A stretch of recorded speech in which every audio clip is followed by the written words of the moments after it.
আসসালামু আলাইকুম প্রিয় দর্শক, একটা ইন্টারেস্টিং সংবাদ। অর্থাৎ অন্তর্বর্তী সরকারের ম্যান্ডেট অনুযায়ী আগামী ২৬ সালের ফেব্রুয়ারিতে নির্বাচন হবে।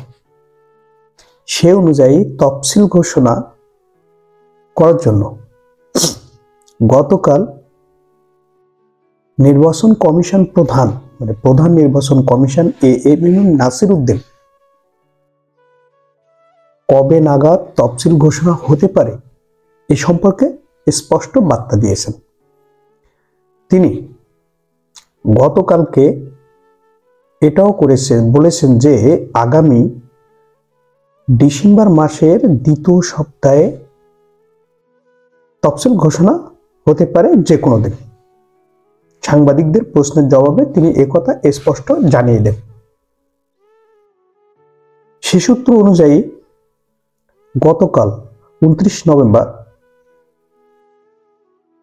একটা রাজধানীতে তেজগাঁও একটা বালিকা বিদ্যালয় কিভাবে আগামীতে নির্বাচন হবে এই সম্পর্কে একটা মক ভোটিং আয়োজন করে এবং সেটাও তিনি করে ফেলান।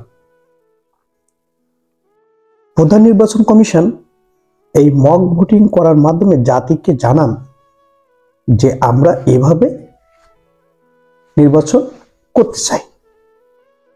সেখানে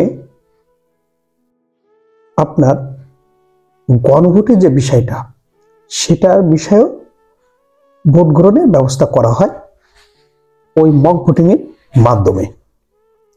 তাহলে জাতি আর দেশ স্পষ্ট একটা বার্তা পেল বা মেসেজ পেল কিভাবে আগামীতে নির্বাচন হবে, ত্রয়োদশ জাতীয় সংসদ নির্বাচনের সাথে কিভাবে আপনার গণভোট হবে এ সম্পর্কে জাতি একটা স্পষ্ট মেসেজ পেল এবং আগামী ডিসেম্বরের দ্বিতীয় সপ্তাহে যে কোনো দিন তফসিল ঘোষণা হবে।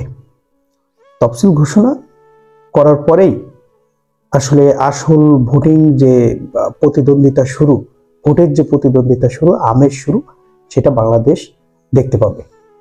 ভালো থাকবেন। আসসালামু আলাইকুম।